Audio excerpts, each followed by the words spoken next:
5:02. First thing on the agenda, can we have an introduction of people sitting at the table, I guess? We start with Len. Adult education and cooperative education. Lori Morris, representing Addison Central School District. Mark Taryn, Workforce Investment Board. Christina Macklin, representing Addison Northwest School District. Gibson Smith, the business manager. Linda Barrett, clerk. Dana Peterson, Superintendent Director, Hannaford, Carissa. Kim Farnham, Vice Chair, Community at Large member from the Mount School District, and I live in New Haven. Missy Beckwith, Workforce Investment Board. Nick Colson, representing ACSD. Sean Flynn, Workforce Investment Board. Kelly Mills, Dean of Students and Sustainable Agriculture Instructor. And maybe some people from the audience, if that wouldn't mind. Brenda? Sure. Brenda Logie, School Counseling Coordinator for the Career Center. Jake Burnham, Teacher at Career Center. Wendy Pratt, Math Coach. Amanda Kuzno, teacher at College Street Children's Center. Amethyst Paisley, Director of College Street Children's Center. Thank you. Ultima Danforth, Human Services Instructor here at PACC. Thank you, everyone, and welcome. Looking at the consent agenda, any questions about the minutes? Anything else that's listed?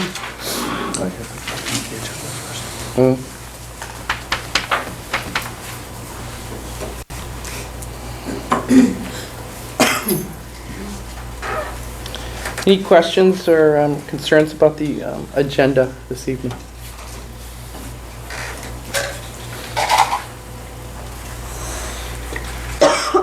None. Motion to approve, please. Second. Mark, second. Thank you. Visitors' comments. Anybody? Brenda?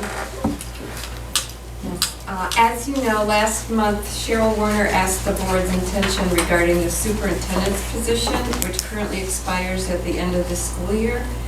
Cheryl received a letter confirming the fact that yes, the current superintendent contract expires on June 30th, 2020, but the letter did not state the board's intention regarding the position. I have been asked to address the board with this question.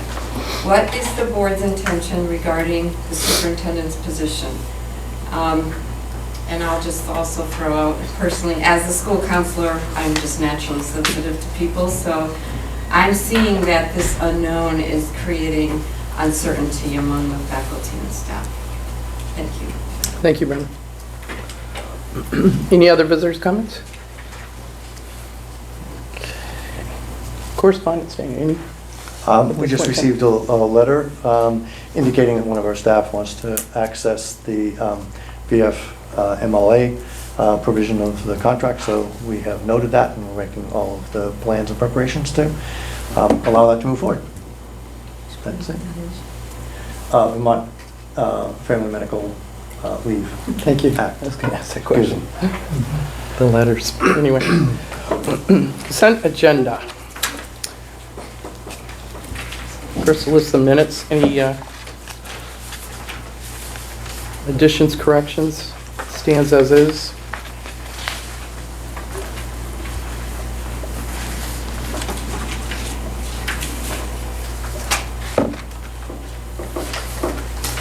You see anything, Linda, in there? No. Okay, thank you. And monthly accounts payable? Sure, I'll take care of that. Thanks, Mark. So today, Nick and I did the second batch of some of the vouchers and quick checks and so forth. And the first batch was done by Suzanne and Missy, and that was back on October 10th and October 23rd.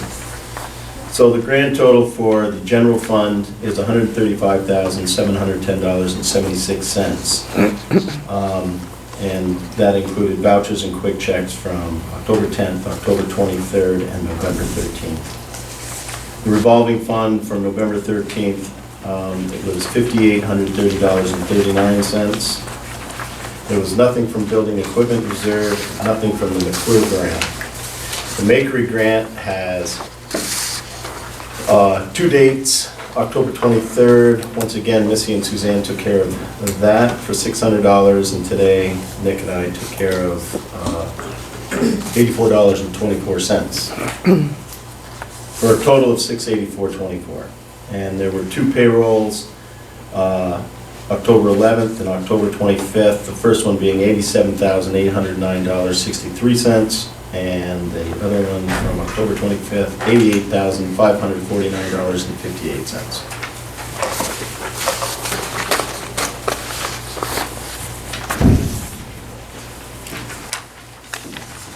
Motion. Any questions on any of that? Okay, and we don't need a motion, so. So the next is a presentation from Human Services, and I'm going to move so you can take over. Okay. Ready to come up, Em?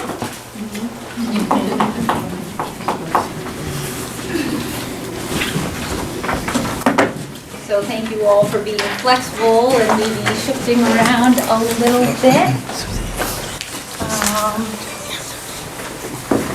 And the amethyst, I can leave this here. Great. But you'll stand up, I think. So, welcome. I have Emily Gosliga, who is going to start us off here, and thank you for being a captive audience. Okay, so I'm representing the Human Services class, and tonight we're going to, first let me introduce you to my other friends over here. Miss Amethyst Peasley, who is the director at College Street Children's Center, and Amanda Kuzno, who is the young toddlers teacher there. And tonight, and me. But I already said my name, so. And Miss Danforth over there. Okay, now I'm ready to say what we're talking about. We're going to talk about the mutual beneficial cooperation that we have with College Street Children's Center and the school, working with co-op and such. So now it's your turn. So I'm Amanda, and I work in the young toddler classroom. And I'm going to talk about the value of the College Street experience for me when I was a student, Emily's age. I got to volunteer in a high-quality childcare center. I had hands-on experience. I got to know more about the state regulations. When I entered, they actually changed. So it was new, not just for me, but for everyone else. I could connect my learning from the Career Center and apply it to my worksite placement and vice versa. And I was able to get my foot in the door through doing worksite placement. My current role at College Street Children's Center, I love working at a high-quality childcare center. I am a toddler teacher at the center I volunteered at, and I'm continuing to learn and grow. My role as a mentor to Emily, she is able to look up to me as someone who has done what she is doing. I'm able to pass my knowledge of worksite placement and my working experience through College Street to Emily. Emily has been able to gain knowledge and experience through hands-on experience through worksite placement that others who haven't been through the program wouldn't get. And I'm really grateful that I was able to go through the Human Services program and gain all of that knowledge. And then continuing my education via the apprenticeship program. So the apprenticeship program, it's a 2-year program that offers 6 college courses. And over the course of 2 years, you need to complete the 6 college courses, complete and document 4,000 hours of working experience, and complete a list of trainings to take while working full-time at a child care center. So I just finished that up in January, and since I have completed the program, I now have 18 college credits through the apprenticeship program, as well as several other credits through a different program. And then, Do you want to go to the career ladder? yes, I can go to the career ladder. So I was starting off, let's see, level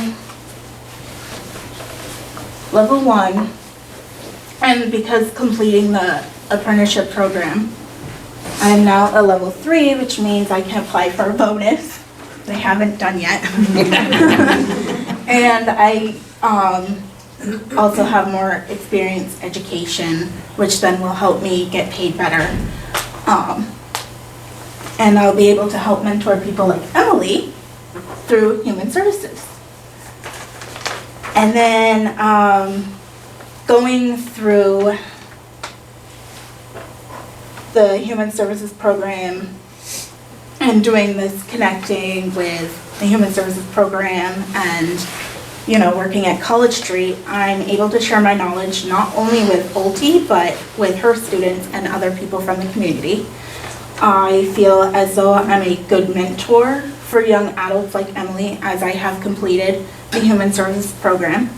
And I have a job at a high-quality child care center and have completed the apprenticeship program.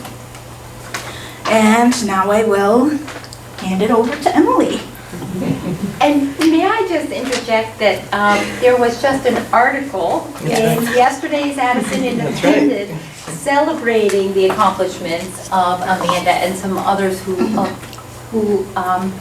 you know, completed that level of the apprenticeship program. So it's to be noted, and it's on page 22. And you'll know just who she is when you see her picture in there. Thank you. I know you're so humble, you wouldn't say that about yourself, but I'm going to talk it up a little bit. Oh. Thank you. Thank you, Amanda. Okay. Ooh. Okay, so I'm a returning student at PHCC in the Human Services class. Last year, we mainly focused on early child development, which is from like infancy to about age 8. So I mainly focused on that, and that's when I started my work site placement at College Street in an infant room. And this year we are working on the lifespan, so we start learning about prenatal all the way through end of life. Right now we're working on toddlers, which is where I am at worksite placement again in a toddler room.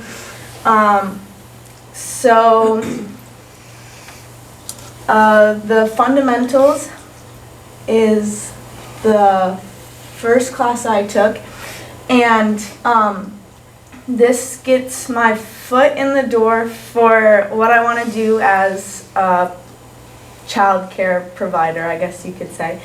And I don't know. And I can pull up the career ladder, Emily, Yeah. if you would like to So- see that as well. I'm a level 1, which is the fundamentals, and I'm also taking this year's class, the foundations, through VTC as a dual enrollment to get a college credit to further my education.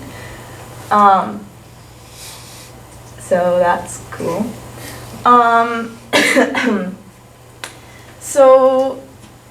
College Street has really taught me a lot, starting in the infant room, getting the hands-on experience. As great as the teaching is in class, the hands-on experience is so important.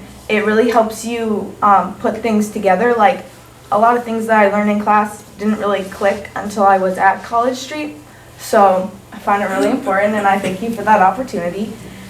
And so I started in the infant room, and now I'm in the young toddler room. I'm looping with my kids, which means I move with them as they move. So I get to see them grow from babies to young toddlers. So now they're walking and talking, and it's really cool. My current role at College Street is Tuesday and Thursday. I take my own time away from school to do worksite placement in the morning, because if I did it during class, they'd all be sleeping, and then I just have to do dishes, and that's no fun. So I go in the morning, and I just get to spend the morning with them, help them eat breakfast, and play with them. And I'm also a co-op student here, which means I get to take time away from class to also work while getting paid there. So I'm also a sub, and I spend whatever time they need me there to fill in as a head teacher as well. So I've worked with Amanda and other people, and it's lots of fun. Great time. And what I'd like to do with my future is I would love to continue working after school at College Street. It's a great place, high quality child care center. But in the future, once I get higher on the ladder and such, I'd actually like to own my own home daycare, and that would be really fun. I don't know, I just like kids. Lucky those kids will be. Yeah. Excuse me.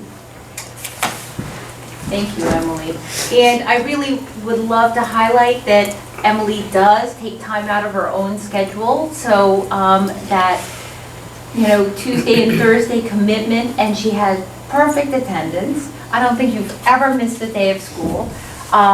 She makes time for that, and yeah, I'm sure you can attest to the value of that, Amethyst. So thank you very much, and she attends class every day. Thank you, Amethyst. Sure. So I'm Amethyst. I'm the director at College Street. And what am I talking about? Well, actually, so Emily, would you like to come back? No. For just a quick moment? Amethyst, we apologize that we're going to put you on hold for just a quick moment. Oh, okay. Forgot. Recently I learned that it's cold outside, and relevant to children, we learned about some special car seat safety. So during winter, it's you would love to strap your kids in with their warm coats on because you think that'd keep them warm and safe, but it really doesn't keep them safe because the jacket provides more space than allows for the seatbelt to keep you tight. So what you should do is take their coat off and put their coat over them or a blanket. And this goes for adults too. Your seatbelt actually doesn't protect you as well as it should if you're wearing your puffy coat in the winter. So get your heat started before you get in the car. For those of you that are interested, we do have this article from the American Academy of Pediatrics, just updated yesterday, regarding this whole idea of winter and tricky time in terms of car seat safety. So if anyone would like that handout, we have plenty. Thank you. All right.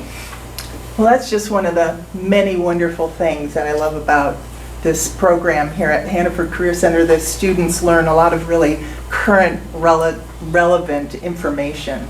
I actually learned that from my daughter who has young children. So I'm going to talk about current trends in the early childhood field, which are slightly bleak because we're really having a crisis in terms of being able to hire qualified staff. So I feel so fortunate to be able to have students from the Hannaford Career Center work in my program, they're getting a high quality education here, and they're getting that hands-on experience in the program with an experienced teacher or teachers. And like Emily said, so she's not only continuing her worksite placement, but she's actually subbing for us because we love her, and we're so fortunate that we get to have her working in our program. And we have another student who we hired. She turned 18 in June, and we hired her. She worked for us for the summer. She's now what's called our center teacher, which is the position where the teacher comes in at 11, gives everybody a break, and helps out with coverage for team meetings and planning time. So, like I said, I feel incredibly fortunate that this program exists, and the students who leave this program have experience and they have the entry-level qualifications to enter the field, which is incredibly helpful to the early childhood programs in the county. I guess that was also a reflection on our collaboration.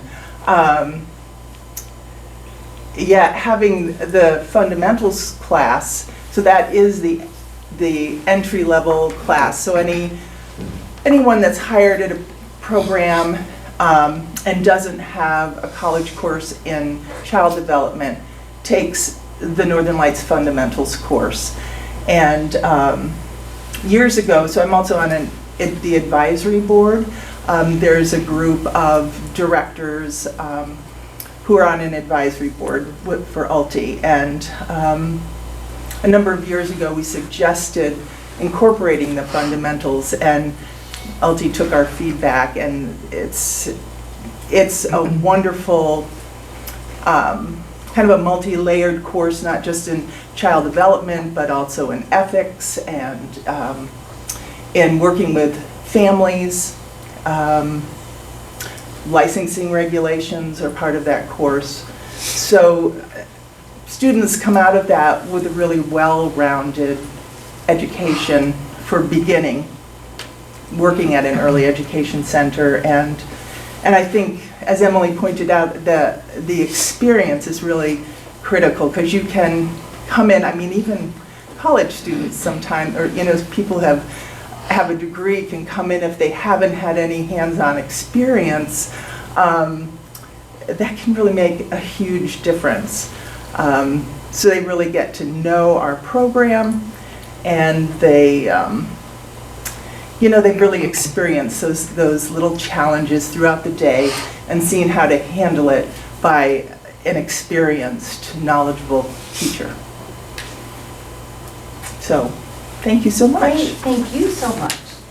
So, I think it's already clear, but in case it's not, this is a collaboration that really works and for which I'm very grateful. And while today we've featured a particular scenario where we have a former student, Amanda, what year did you graduate? 2015. 2015, so Amanda was with me for 2 years. A former student who's mentoring a current student. The collaborative efforts don't end there. We are highly fortunate to collaborate with places like the Addison County Parent-Child Center, Otter Creek Child Center, Mary Johnson Children's Center, Bristol Family Center, local schools, and in addition to places like Eastview, the residents in Otter Creek, Project Independence and Elderly Services, which respond to the needs of the older adults in our community. So lots of collaboration. Let's see, I do want to give a big shout out to my advisory board, because they are a highly active group of people in my world. As Amethyst pointed out, they clearly make recommendations. I really look to them to hear what they think about curriculum, but they put their support into action in other ways too. They conduct interviews at the end of the school year.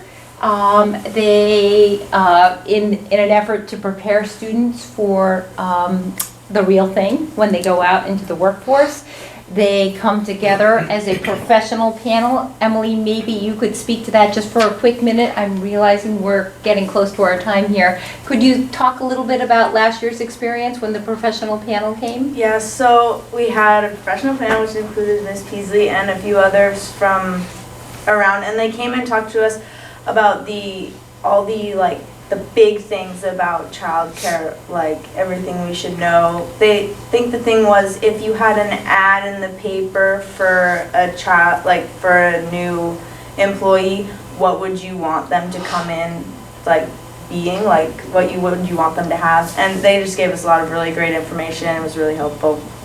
Thank you. Very good. Inside scoop, so to speak. Thank you, Emily. I have another individual on the advisory team who generously donates her time and comes and conducts formal observations of students while they're working in the field with children. So lots of support there.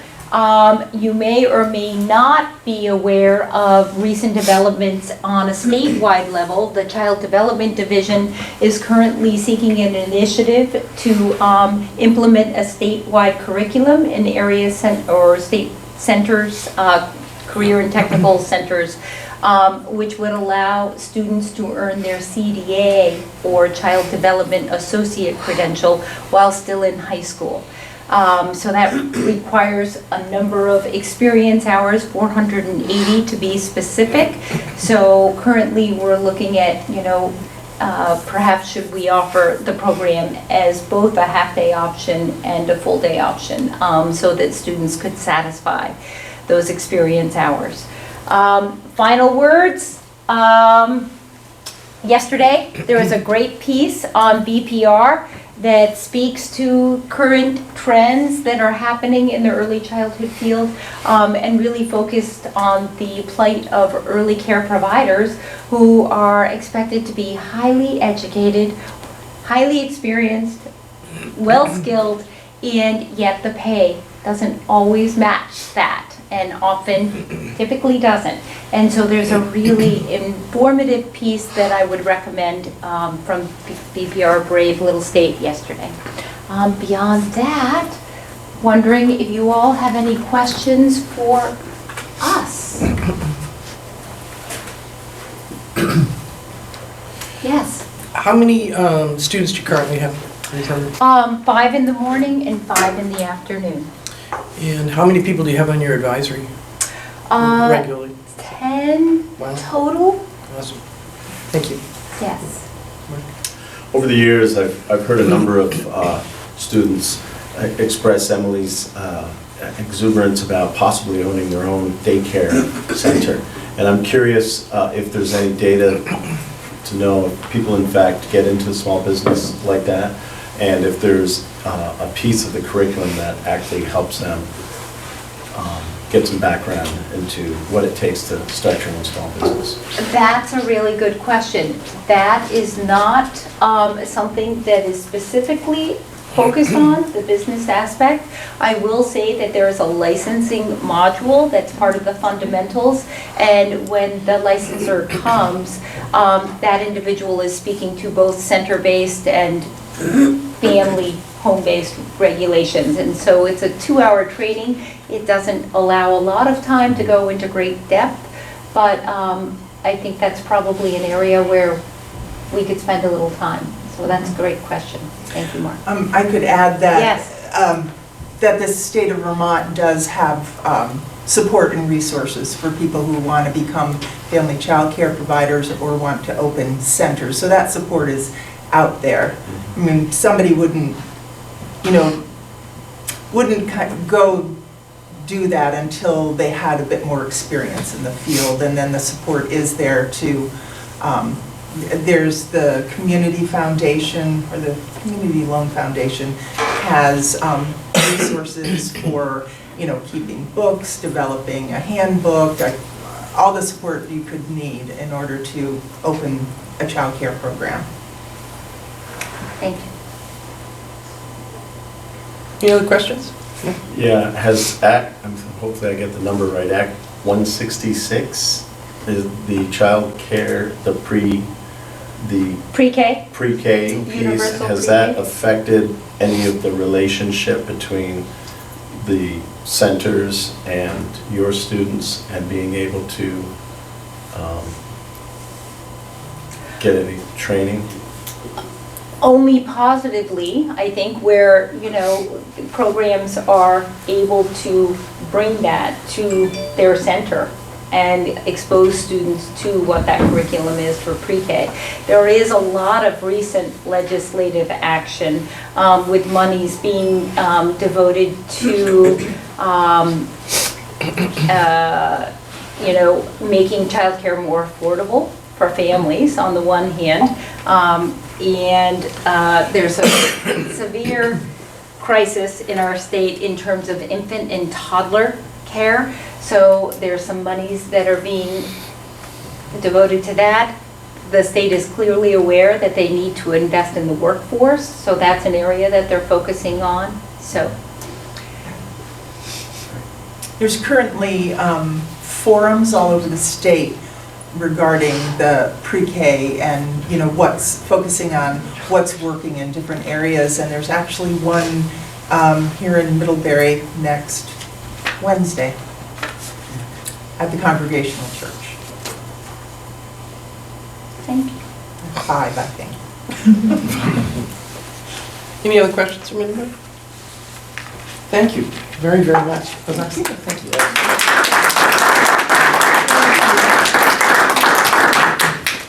I have to run to another meeting.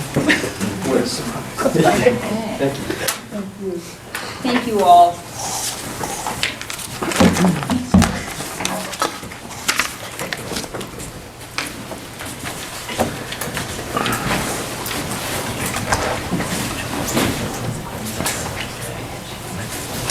We will start the next presentation. Gentleman here.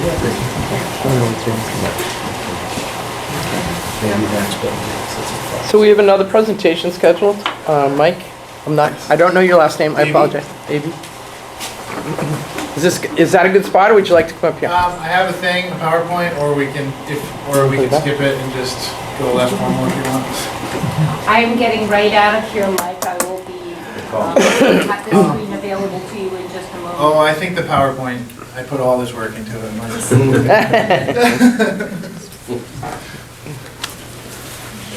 So, as I guess set up here, we did a presentation to the facilities committee last week, and that was about a 2-hour meeting. So I've been asked to give a much more condensed version of that, but if you want to get really into it, I think the facilities committee is meeting again on this in the week of Thanksgiving, right? December 2nd, I think. Or December 2nd. We're meeting before that. No, before that. Yes. 25th, I think. Whatever the calendar says. Getting through our technical glitch here. I'm Mike Davey with EEI, and I think we were recommended by the facilities committee to do a performance contract study for the district. So an RFQ was issued, and we were, I think, the best responder by far and away. So we were asked to start the process of the study. And what performance contracting is, if you're not familiar with it, is using energy savings to help pay for needed projects. And our company EEI has successfully done performance contracts with some of your sending schools, including the Addison West. I always get the West and the East mixed up. Addison Northwest School District, which is Virgins, Ferrisburg, and Addison. And we did a comprehensive performance contract centered mostly in the Virgins schools to do high efficiency heating plants, controls, LED lighting, and the energy savings helped pay down the bond cost for that project. I think that project got a lot of notoriety and press in the area, and some board members were familiar with it. And so that type of project is a good possibility for this school district.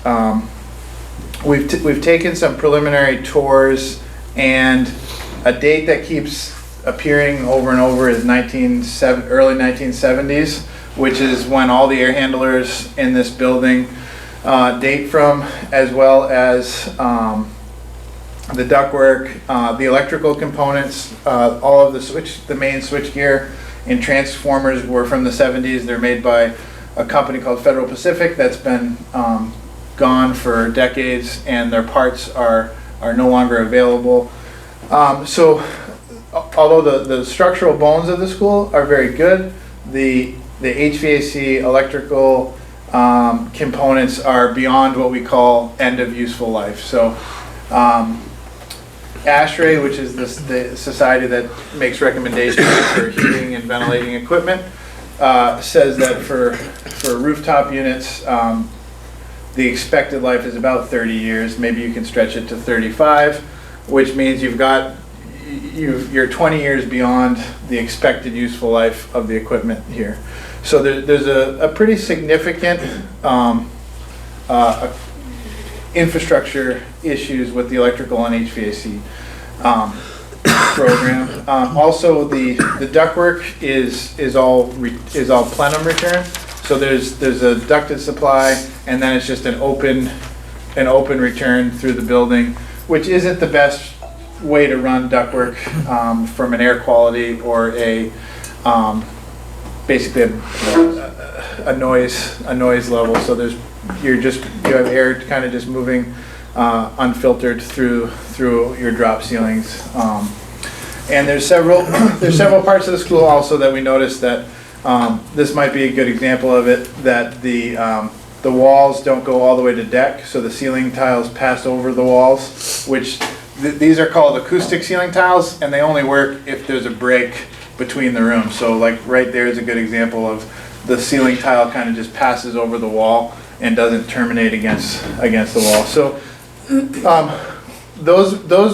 all of those things were known. They were on lists that John and Dana provided to us. Oh, and we have our PowerPoint. Is there a clicker thing? You can just touch the screen. Oh, Scroll and swipe.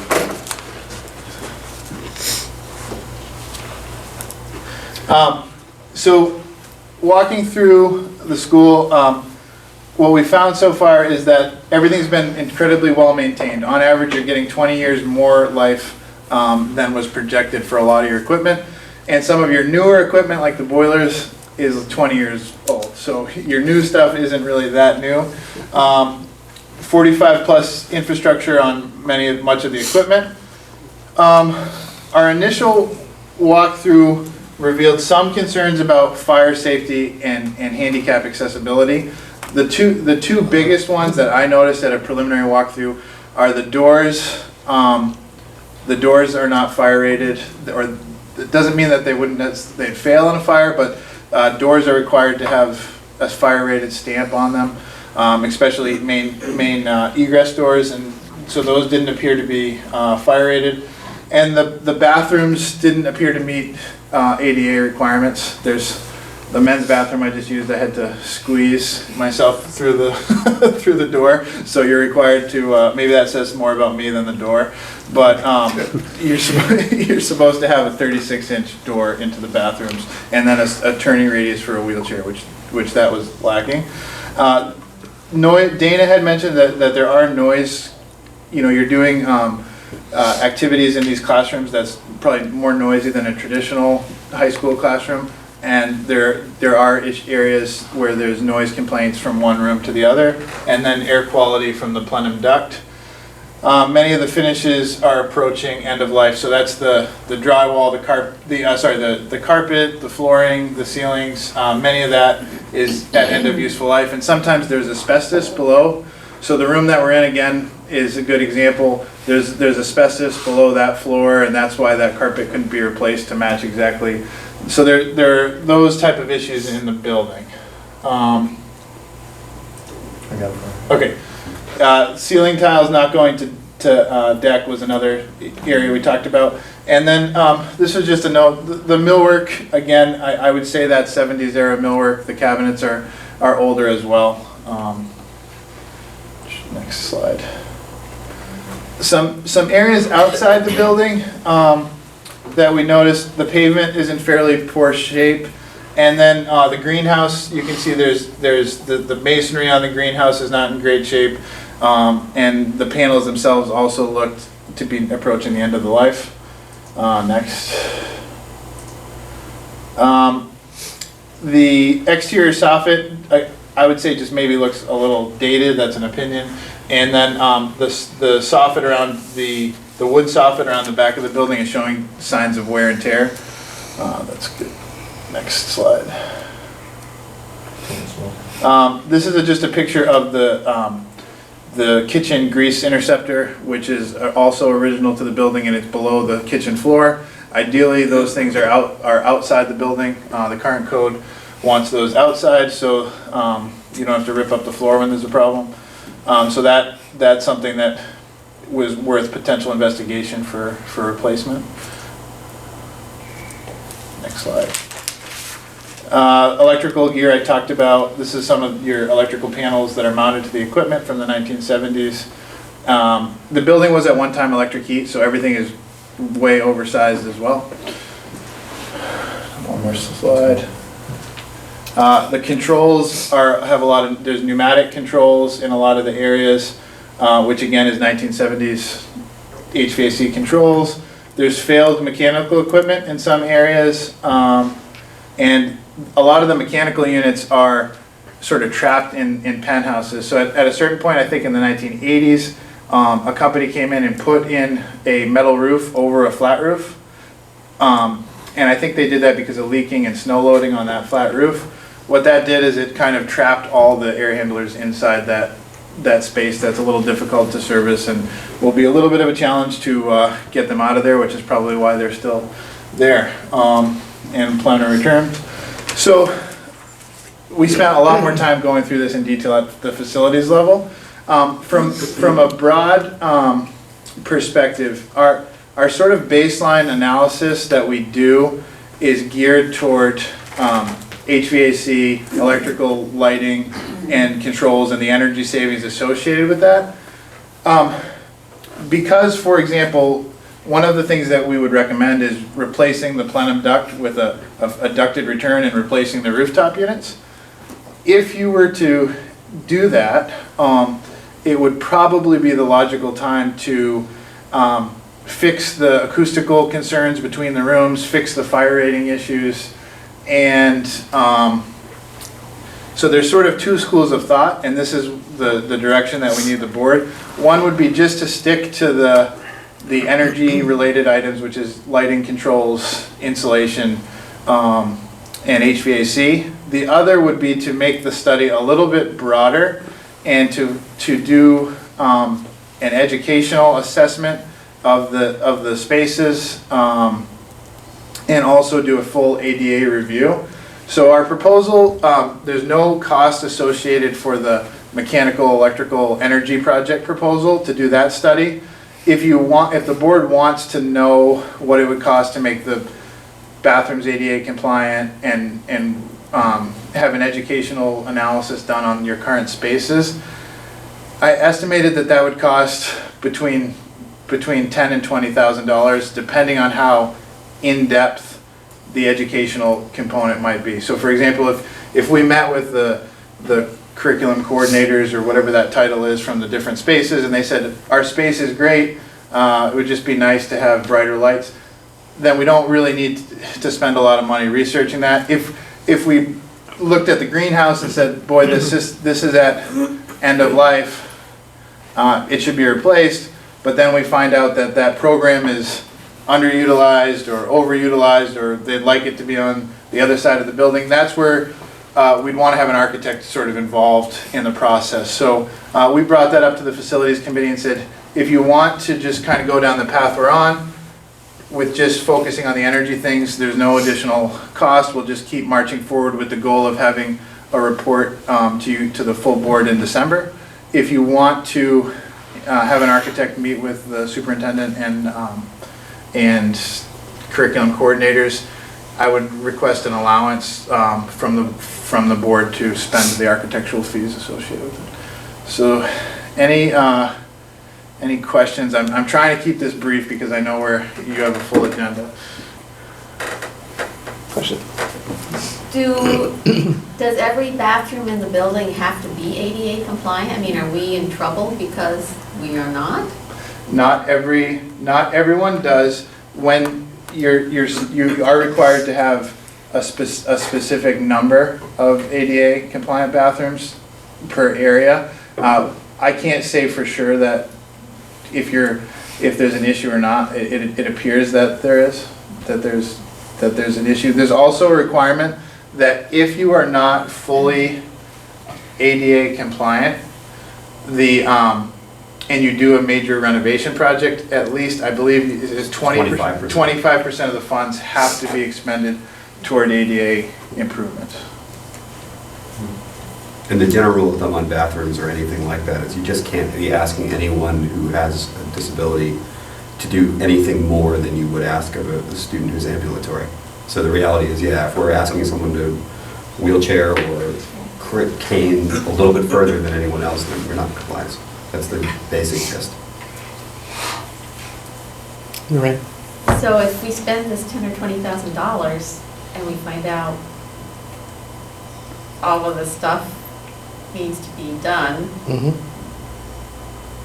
are we, I mean, if we're not gonna do it, is there really a point to spending the money? I mean, it's good to know, but I mean. So if you did any major project and you're not compliant, you'd be required to spend a portion of the project on it. So even if you were just to come in and do ceilings and carpet renovation, let's just say, you would then be required by code to bring up any non-compliant issues. Else? If we're doing the HVAC and the lighting and energy efficiency, do we have to, is that considered a major project that requires the 25%? So it doesn't matter what we do, anything we engage in, essentially You know we'll better have than me, to. but there's certainly has been my So experience. there's a lot of discretion with the authority having jurisdiction. So I don't want to speak to that with 100% certainty. I don't know the answer. We can assume it. Yeah, it's a reasonable assumption. I mean, we have three major systems that we would have to address, no matter what, and that's HVAC, mechanical, electrical, I mean, you can throw in the lighting and other things. Those are three major systems, and we already know that that's a major undertaking. Right. So would that be done this year? This extra $10,000 to $20,000 study? Yeah, it could be done at any point. Ideally, if you wanted to have the option of a bond warrant article for March, we would do it with the goal of giving you the information in time to make that decision. Whether or not you want to go ahead with any types of projects is totally up to you. Can we really afford that? Can we afford $10,000 to $20,000 this year to do You can take it out of the BRF. And can I? Go ahead, please. We had earmarked some money for the energy audits if we decided not to move forward, but Mike has confirmed there's no cost for that. So that money can be reallocated for the studies. How much was that allocated? I don't remember off the top of It my was head. about 8. It was about 8, yeah. So, in other words, that was, you voted on that, I think, back in September, and that was to come out of the BRF. So if there was an additional expenditure from $2,000 to $12,000, that would also be able to come out of the BRF. Yeah, questions for Mike? I have a question. Yes. Did the committee come up with a recommendation to, like, related to doing the extra? Sure, so I'll speak and then you Yeah. can correct me if I don't remember correctly. Maybe just backing up to go forward. So, we had developed the schedule to go to bond and do the energy audit, select the contractor. And so when Mike came to present to us, two things happened. One is he recommended these studies, which I would highly recommend. It's money, but it's money well spent because we're going into the project with probably all the information we need to do the project successfully and plan for it, as opposed to learning halfway through the project that, oh, we didn't know that, and now all of a sudden we need to spend more, or we can't do everything that we set out to do. So I think it's an investment. Even if we decide not to move forward with pieces of the project, we'll at least know and can pass that on to future boards that this work was done and you should keep this on your list. And then the other thing that came up was the cost of the project. With just the 2 walkthroughs that they did, the expectation is it's going to cost more than we had anticipated. And the committee didn't feel comfortable making or committing to the contractor without bringing this new information to the board. And so Mike agreed to come back tonight. What did I miss? I think you nailed it. So we do need an action from the board. Yeah, afterwards, we'll go to the action phase. Okay. Just in terms of the contracting services, not in terms of what we want to focus on. They will put the project list together and we can select from that at a future meeting. But Yes. we will have to take action on the awarding or identifying a potential provider. Yeah. This is per our RFP. Any other questions? Comments? Thank you very much. Thank you. Thank you.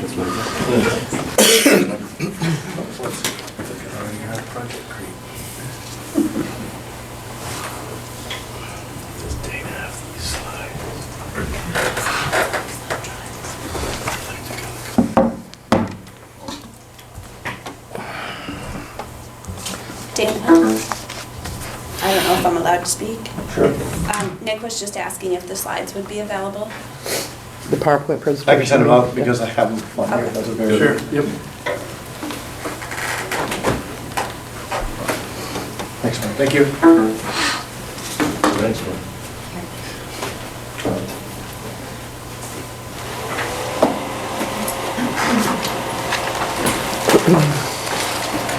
Next action item, or on the action agenda, excuse me, is policy 2.6. You can take a look at that, and if there are any questions?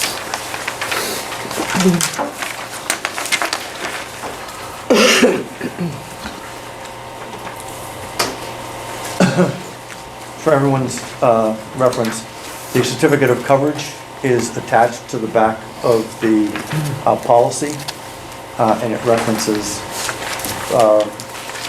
coverage, which are all in compliance with our policy. Any questions? Gonna need a motion. Accept. Second. Lorraine and Mark. Thank you. All those in favor? Aye. Opposed? Thank you. So next, in regards to the last presentation, action on the contractor selection for building improvements. Do you want to talk to that, or at this point in time? Or? Action on contractor selection. So as per our RFQ, we indicated that we would identify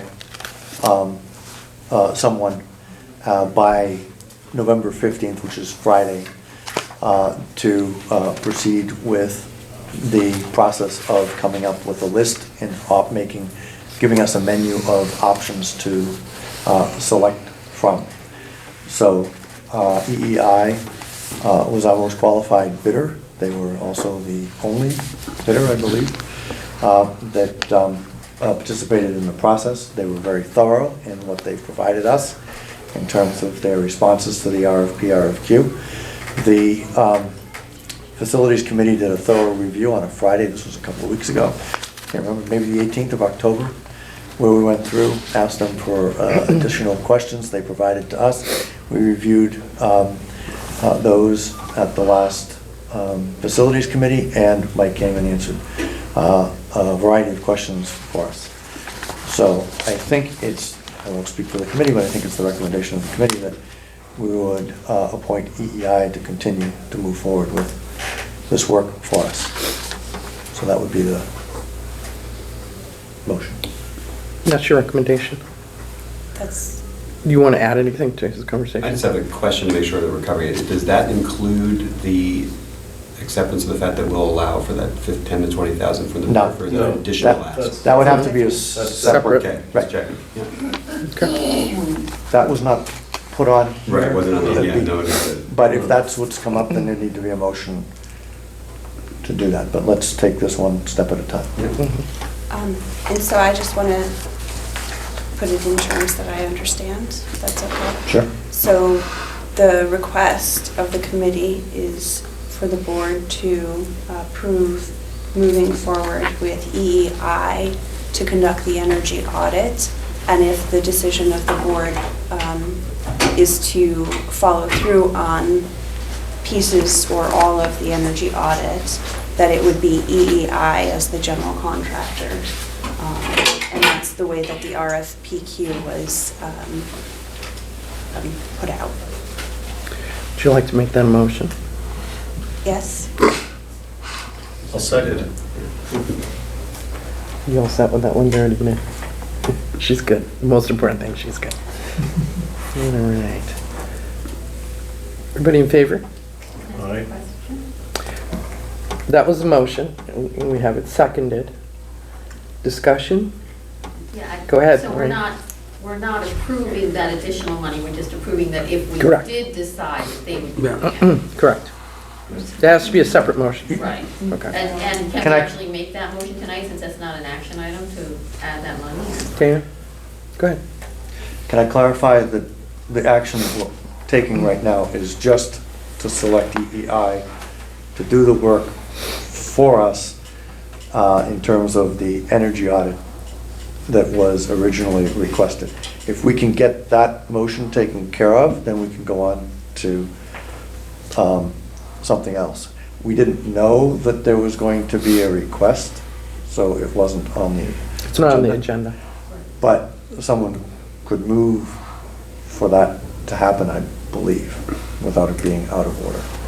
So let's work on this motion first. That's why it's been accepted in second. Any more questions? All those in favor? Aye. Opposed? Nobody's abstaining. Okay, great. Now, do we want to entertain a motion? We Well- can't, because it's not on a warrant Right, agenda. It's an action item. It's an action item, so you can't do it. I want more time to kick it around anyway. And get more Are you information on under it. a deadline for that to I happen? believe we are. I think that we are, yeah, in order to have an informed decision for the next meeting, right? Yeah.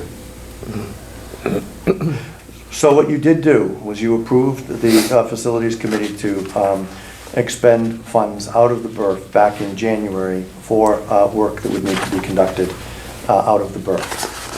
And so the Facilities Committee does have authorization. It might be good to take a sense of the board as to whether the Facilities Committee would be allowed to expend a certain amount out of the BRF to be able to take care of business that would be related to the facilities. To the study. The study, yeah. The architect's study. When we brought the BRF balance at 70-some thousand back in September, there was authorization for the Facilities Committee to expend the balance in there for facilities-related projects. If it's doing a study, then normally the Facilities Committee would authorize and entertain bids for a mechanical study. They did that last year. That's why we went in this direction. So it was $6,000. That's beyond what I can allocate, but the committee, with your authorization, which I think you've given, could actually authorize a certain amount, probably not to exceed $15,000, because that would be required for the board to have full approval. So I think you have, the board in its governance has the authority through the Facilities Committee to authorize a certain expenditure, $8,000 of which has already been approved at the September meeting. Well, wasn't that only to be expended if we didn't do the project? Otherwise, it was, there was something about that anyways. I guess I wasn't, maybe not 100% clear on that. In the RFP, we said that we wanted to, at the board meeting, we wanted to reserve $8,000 in the event that we had to expend $8,000 if we weren't going to award a contract. If they don't get a contract, we're not out anything. So their provisions are different than what we had outlined in the RFP. Okay, so basically that's dead in the water because we don't have to do that. We approved $8,000 if we had to spend that, if we didn't award a contract, but there is no expense if we don't award a contract. Is that what I'm hearing? Yes. Okay. You So also that's dead and authorized gone. the- If we want the money for I'm something just- else, we need to reapprove that, I'm assuming. Can I ask a? Sure. Dana, Sure. were you, I'm just trying to get clarity around it. Did you just say that effectively up to $15,000, we wouldn't actually need to bring that to the board for approval?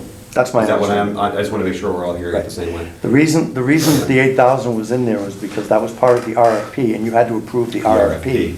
Yeah. So the RFP had an $8,000 retainer, and we wanted to make sure that you were aware of that, so that approving the RFP included approving that. So we went through the formal motion of saying that we were going to reserve out of the BRF $8,000 in the event that that was needed. That reserve could contribute towards anything up to just shy of 15,000 that the facilities committee you have authorized to expend. So if the sense of the board is okay with that, then you let the facilities committee move forward with anything above 5, which is what I have in my discretion based on policy governance. Allison. 5 to 15. Allison. Right. So, I'm just trying to remember when we initially started talking about a bond, thinking about doing some sort of financing mechanism to do improvements to the building.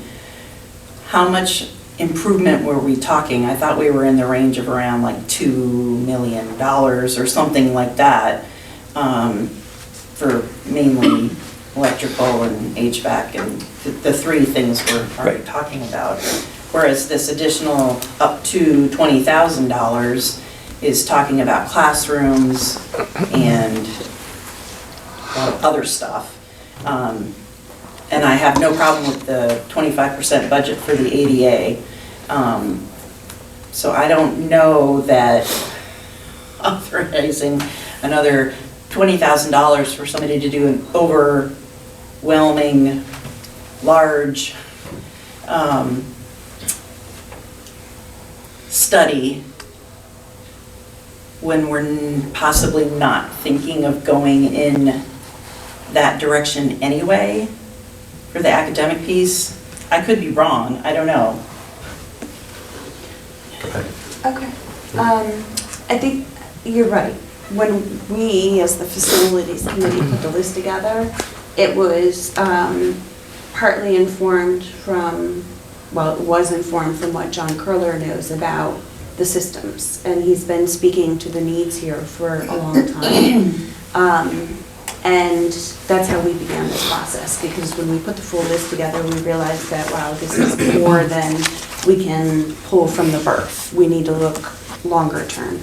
And when Mike came and they did the walkthroughs and then presented to us, he was pointing out that there's a lot more needs here than we were looking at. You know, spaces that were designed in the 70s that were retrofitted to meet the need without necessarily looking at what is the current code, the accessibility piece. And then also the finishes that, you know, maybe it's not high on our priority list that the carpet is new or that the cabinets are new. But the study will help us make those decisions and inform the future, I guess. And one of his points was classroom space. If the spaces aren't meeting the current needs, how are they going to meet the needs 10 years from now? And as a board, it seems like we would want to be as informed as possible to set the Career Center up for success going forward. Did you add to that, Sean? The only other thing I would add to that is that regardless of whether we have, I totally agree that a master plan and a roadmap moving forward is super important. But even beyond that, the point of that 25% is if we don't know what we don't know, and we go for a bond for justice systems, and then we get hit with an additional 25%, we're SOL. So I think the point of that is to know what those costs are before we go. Because I can make a guess, but it's a semi-informed guess. And I think that's the same with Mike Davey. He might do a replacing kind budget, which actually he missed on this presentation, but he mentioned that he could do that, but he wouldn't make any recommendations according to code. So yeah, if we tear out all the ceilings in here and the fire marshal comes in, he is also the jurisdictional body for the ADA compliance. If he says, hey, why haven't we done anything here and we don't have money to budget, that could be a real problem. And I think that's my stronger opinion on why we want to go about doing it. And maybe that we could possibly tier him in that regard, like your critical path, Mike and the architect is. Fine, finishes are important, but let's put those at the bottom of the list and do not exceed this number, but first start with the ADA, so that some of the ADA will trickle into finishes, right? You blow out a bathroom wall and you might hit the next classroom. But I think the roadmap is important to keep us out of trouble. I also think that the reason Mike brought up this carpet in this room, it's very visual that this was replaced because there was no asbestos. Yeah. But that, and part of what Mike would look at, I believe, is trying to get those materials out of the building so they're not hindering projects in the future. And I think the idea being that once he does that study, we will have that all covered. Those things are important for the school as a board and all those things, and these just aren't, and we defer those to a later generation. So the decision of the board isn't doing the actual work, it's simply saying that you support the studies so that when we get the list and bring it back to the board, it's complete and it's the big picture as opposed to just the mechanical equipment. So, just got a question. So you can't, so we don't have a price on just doing, or are we talking about is complete ADA compliance on everything, or just the part of the project we're working on? That has not been my experience in how it works. Once you crack into repair work is one thing, but an overhaul of the entire system, the state will come down and say, you're doing this amount I of see money. your point. Yeah. We take apart the ceiling and all of a sudden there's something up Yeah, there. it's needs not doing. necessarily that it's impacted by the work we're doing, it's that we're willing to spend X dollars on a cooling system, why didn't we make the bathroom ADA? That's their argument, and I've had to go before the ADA board before, and it is not easy to describe why you didn't do that, because it doesn't make any sense. Yeah, I think we're gonna have to know before we go ahead, because otherwise we don't know what we're spending, by any means. If this were a group full of my clients, I would say spend the money on the design, and it doesn't mean you have to build the job.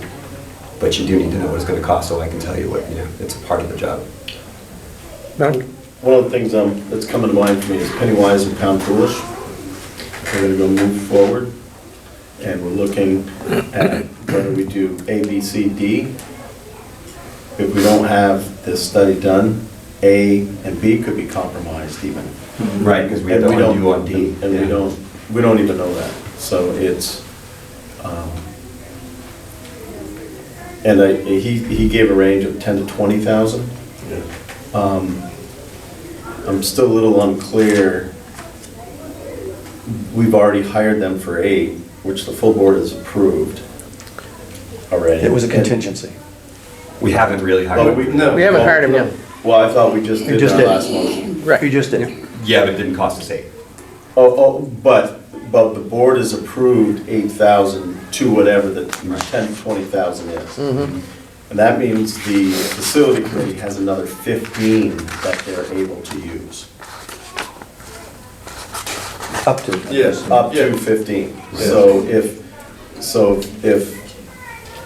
what we have to decide as board members is giving our blessing to the facilities committee to move forward and make that decision on their own beyond us here. The money is there to be able to be used already. In other words, they're not maxed out. If Mike comes back and says, oh, it ended up being $21,000, they're covered, or we're covered through the facility.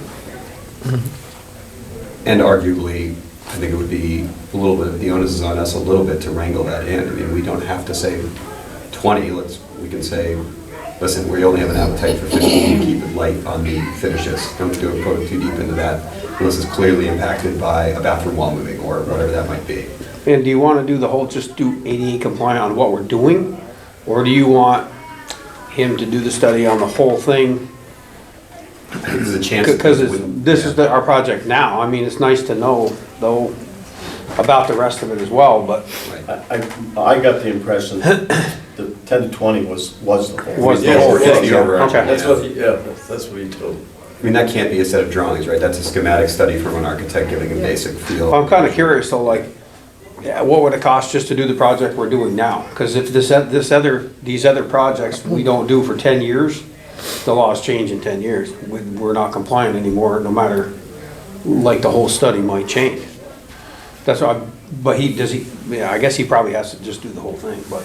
I think he does, again, we're dipping into opinion pretty hard here, but my experience has been that it has nothing to do with where, I mean, we could be working on one end of the building and the other. If we sank $200,000, or let's make it easy, $100,000 on one end of the building, and there was a bathroom on the other end that cost 25, then we would be expected to do that. It has nothing to do with either end, yeah.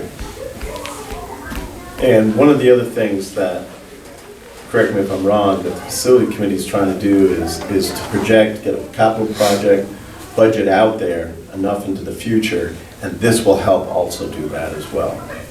They'll be coming back to us to make a decision on some kind of bond project, AB, and then project into the future where CD may come in. But this study will help put a real number to that, or at least a roadmap. And if it was 10 years down the road, of course, you can apply, there are some rules of thumb there, you can apply general cost increases to a yearly basis. And somebody could review the plans for compliance as opposed to, having to do another study. I mean, you could take the study that you already have for ADA compliance and have somebody review it and just say what has changed. Right. Which would be significantly less expensive. Correct. Any other questions? Thank you for that. Excuse me. So I think we should let you guys do what you need to do personally. I mean, it's the prudent thing to do. There's a motion for it. It's okay. That's me. So we're not getting a motion because that's not on the No. warrant agenda, but Right. operating within the authority or Right. parameters the facilities committee has, it seems like we have support of the Yeah. board. Yeah. Okay. The authority to do, right. Right. Can I ask one other related question? Sure. Sorry, Go ahead, drag it out. Mike Davey the contractor, does not work in this area that often, and the climate is very busy right now. I think this is fine, but I wanted to make sure I wasn't stepping over any bounds. He asked for recommendations of my subcontractors, and I have a stable of them, so I'll give them a mix. Does anyone hear anything that sounds like a conflict of interest in that? I mean, I don't get anything from that, but I wanted to make sure that I wasn't stepping over. But they're subcontractors, they don't work. Yeah, I don't think Right? so, Okay. just enough of it. I don't see that thought I as a might want to problem. ask. Thank you for clarifying that. And You don't have a financial interest in this? No, I do not, yeah. And obviously, if they asked me to do it, I wouldn't, but There's no Right. quid pro quo or something? I'm hoping for a couple of bottles of whiskey at the end of the year, I know. Fine, yeah. So can I just throw, do you think there's any federal funding or state funding for becoming ADA compliant in the school system? Like, is that a thing? There are tax credits, but not having worked in schools, Yeah. I suspect that's harder to, or it's just a totally different process and form for me. Commercially, yes, you can get a lot back from the state for that. So maybe there might be some potential here going there. Frankly, the architectural study should help to, that's their job to identify. Okay. And we can call that out when we follow up with Mike. Yeah, yeah. And one of the things that Mike did tell us when they did the presentations for the facilities committee is that they will help strategize various sources of revenue and rebates for all of the projects proposed on their list. Great work, thank you. yes, thank you very much. So, if you didn't download it, Danny has some extra copies of the preliminary budget, if you need it.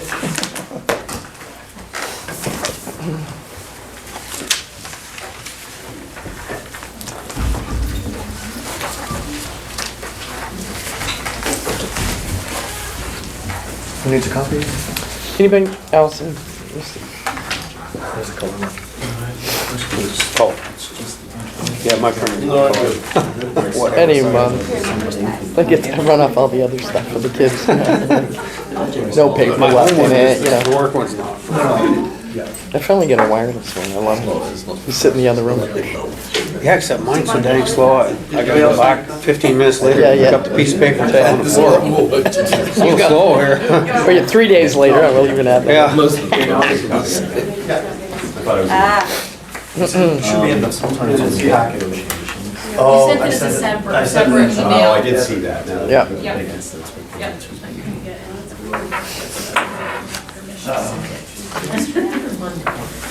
Thank you.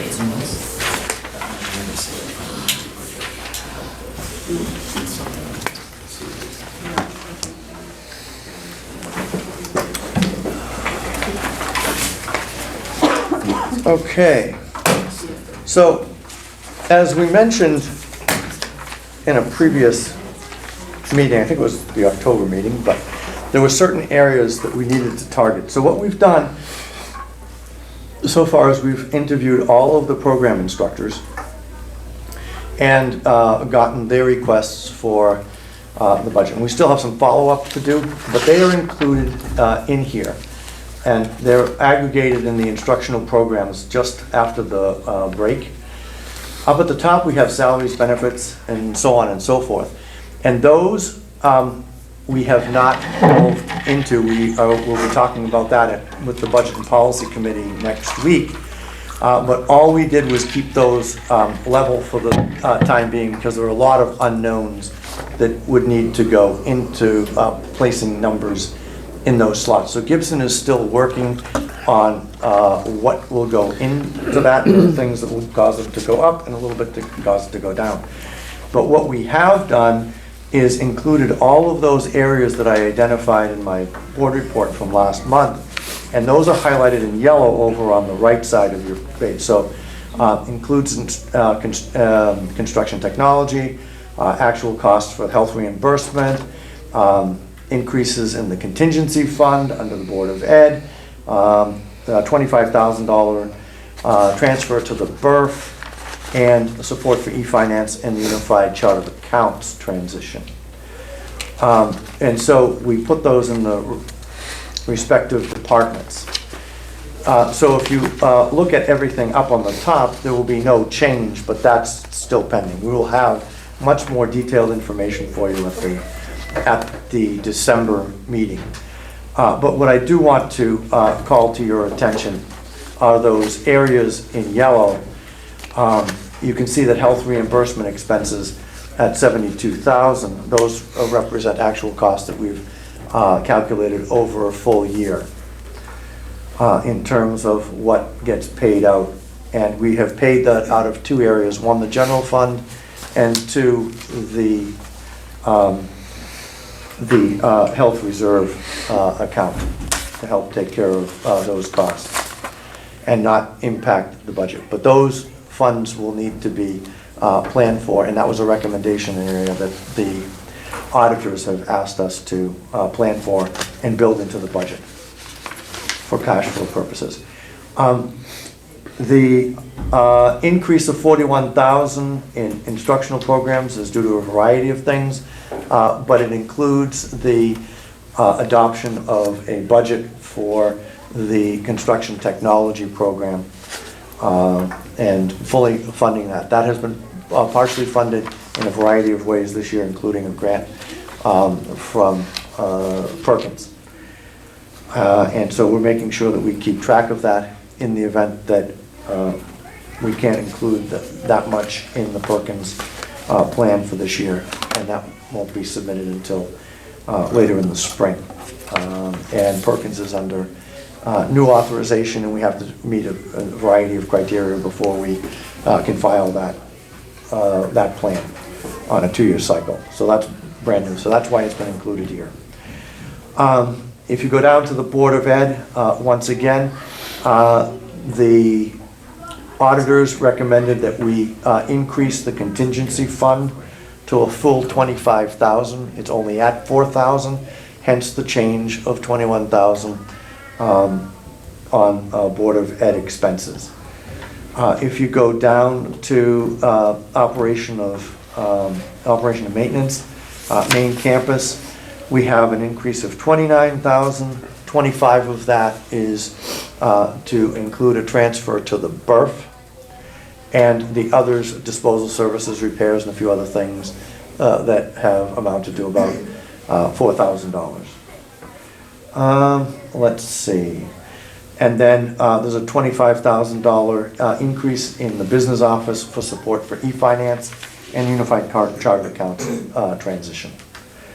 The good news is that Gibson informed me that our interest on our bond is declining, and we will probably save $5,000. So on the final interest and debt service, we have a slight savings that you can see. That is those are the preliminary findings for this year's budget. You can see that the total change, not including salaries and benefits at this point in time, are 193,000, and that represents 5.58% increase. Gibson, anything you want to add to the conversation?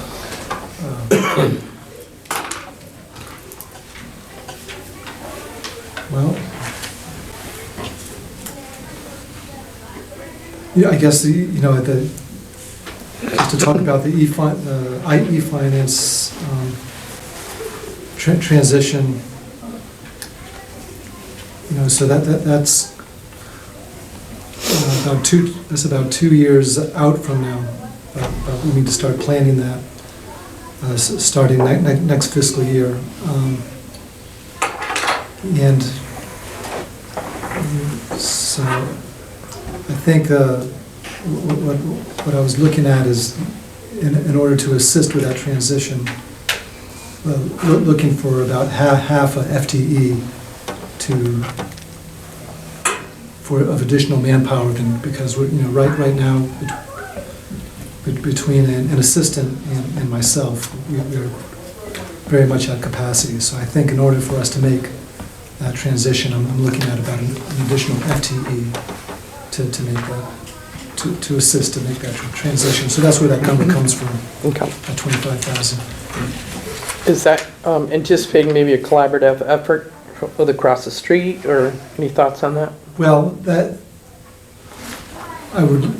so they are in the process right now, and so I will intend to reach out to them to see to what extent that they can, we can borrow some of their knowledge, or maybe there's, I have not had that conversation yet. Okay, that's a possibility. We have shared services in other areas Right. with ACSD, and that works pretty well. So I think that if they had a little spare capacity, they could probably, help Gibson in the business office make that transition, but he would have to work up an MOU and so forth. Okay. Question, Allison?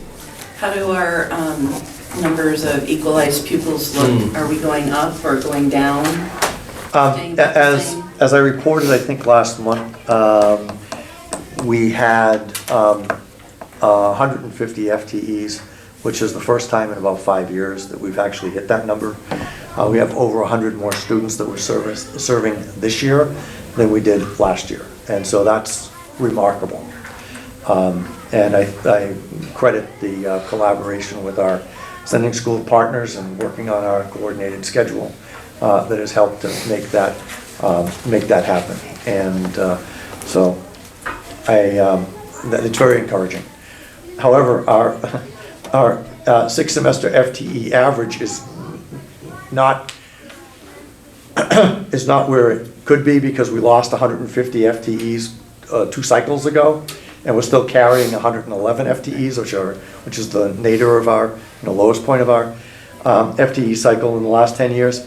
That will go off, I think, 1 year from now. Right, next year's the smallest class. Yeah, so, but right now that doesn't necessarily help our bottom line, because we may be incrementally moving up based on what we had for this fall semester, but if we could use a divisor of 150, it would really significantly improve our per pupil cost.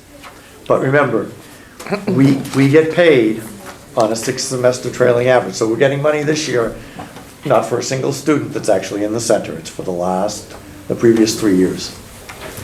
So, but thank you for asking the question. It is looking up, and I will have Dana, would you be able to give us that? next month, that's on my next month agenda. Good. So you'll have that. I tend to do that in the December meeting. And also the breakdown by, Yes, be happy to. Yep, in my folder already for next month. okay. Only a certain number of things I can accomplish in 1 month. Any other questions? You said you're gonna be working on this, on the salaries and benefits piece, like this next month?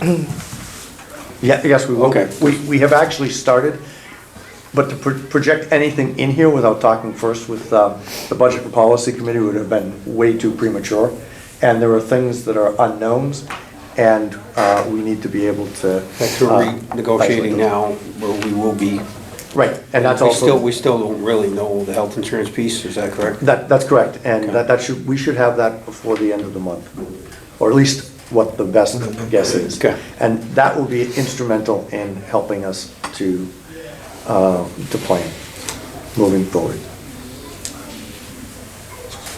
Any other questions, or in this case, items that you want to see?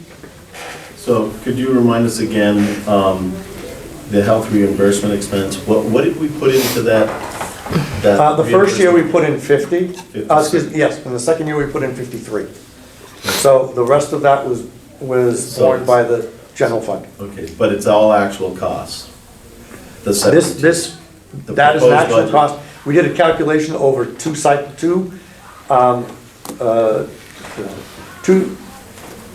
semester cycles. One for a full calendar year and one for a school year. And they came out to be very comparable to that. So And that's all based on our current master agreement?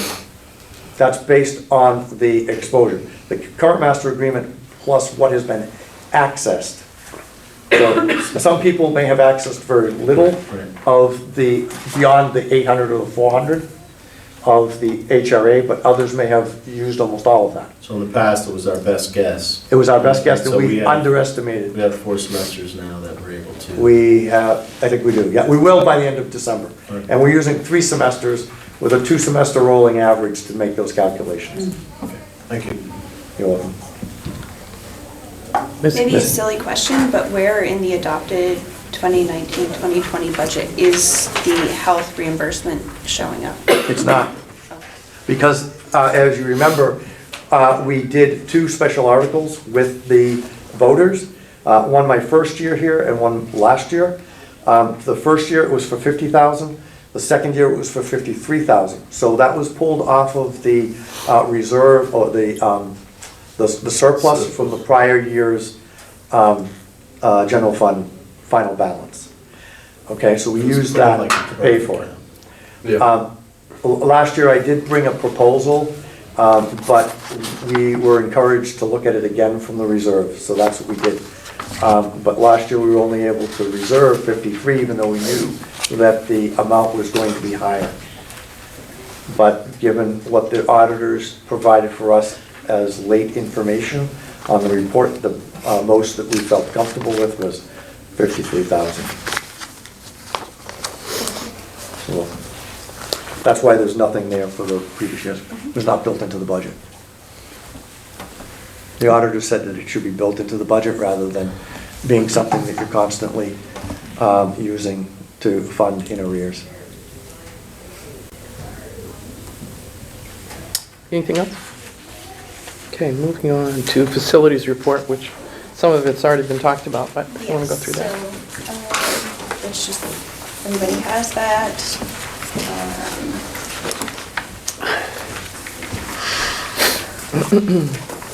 I would just offer the items that we haven't talked about that's worth talking about or just sharing is the lead and water testing.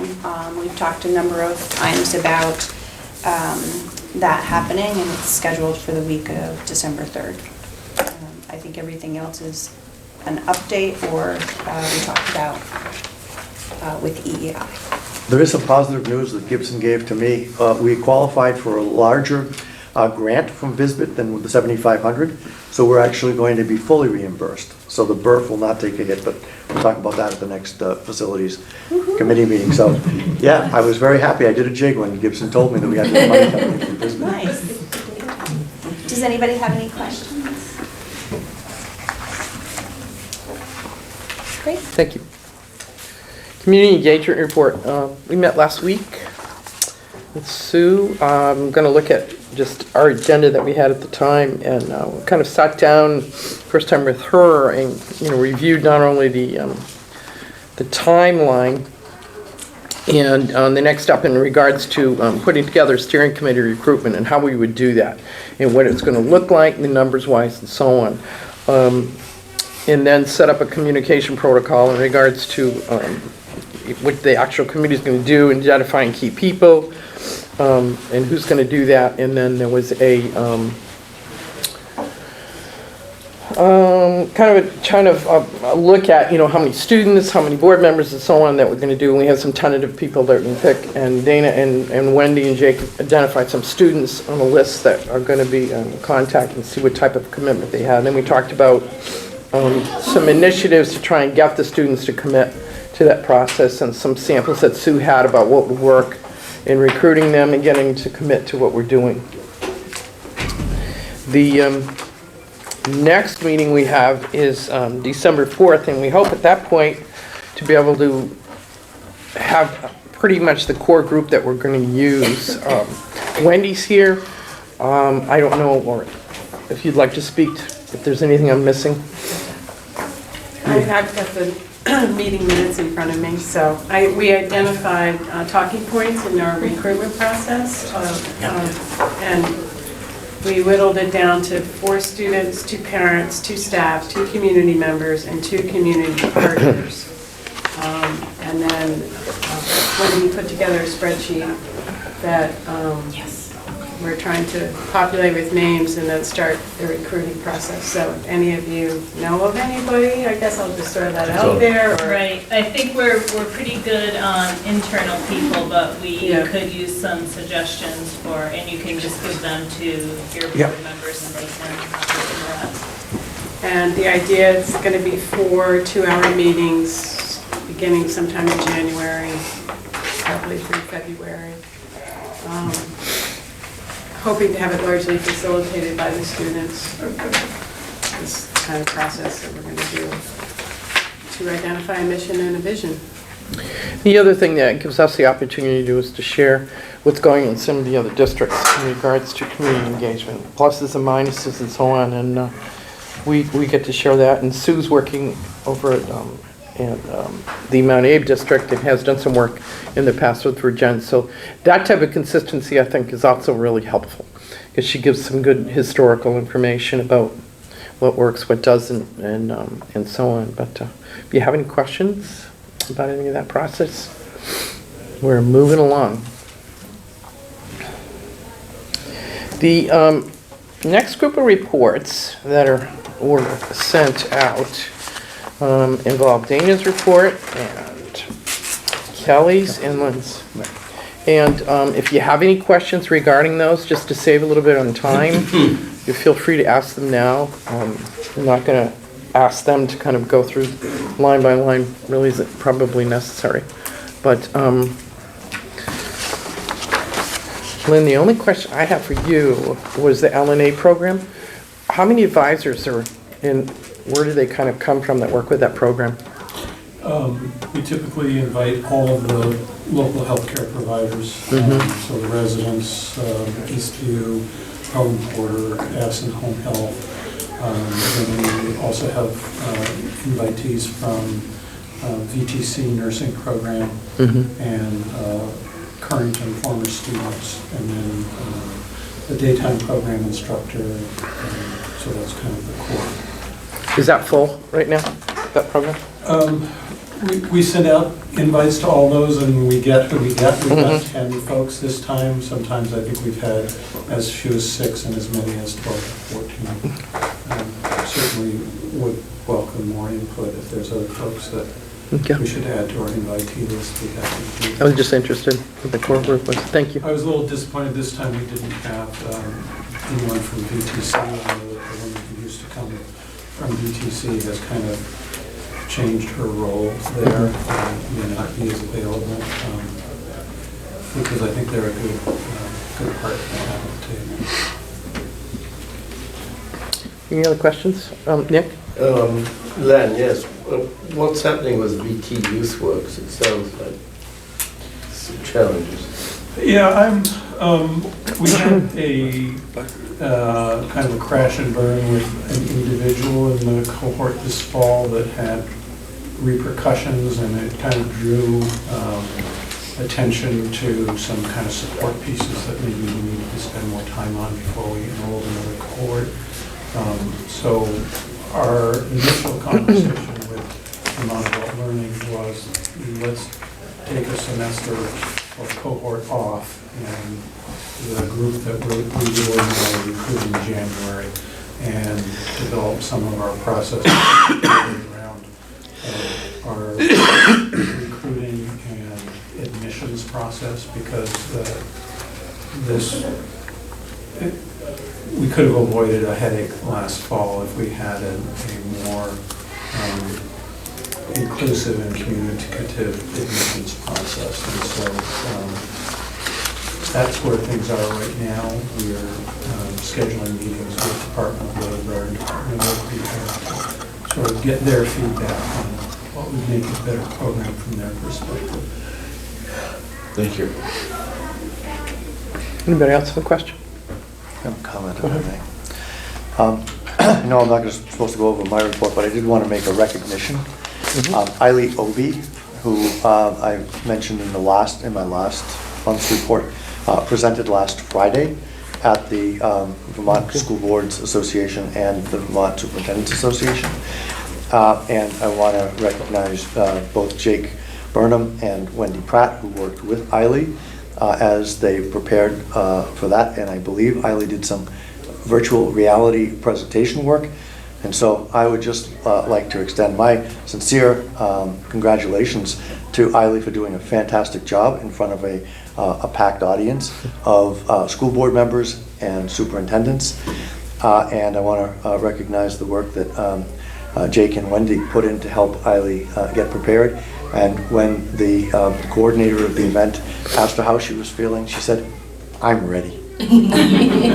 So it was really a pleasure to have the two students present and give student voice to the presentations in that conference. It was moving.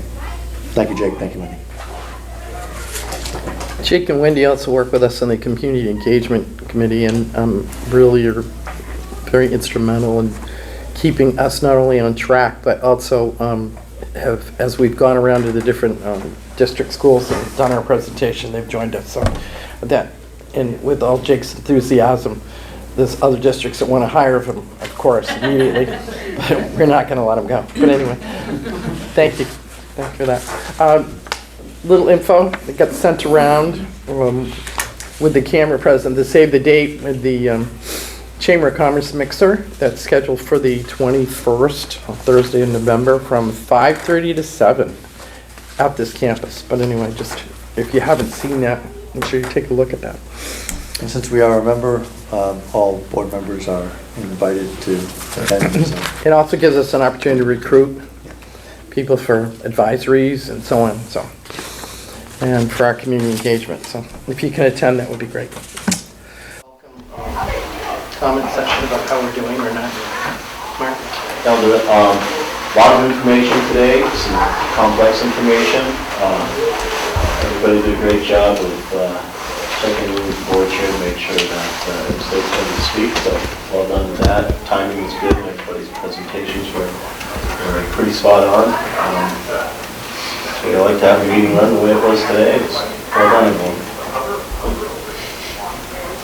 And it doesn't look like we have any executive session, so entertain a motion to adjourn. So moved. Second.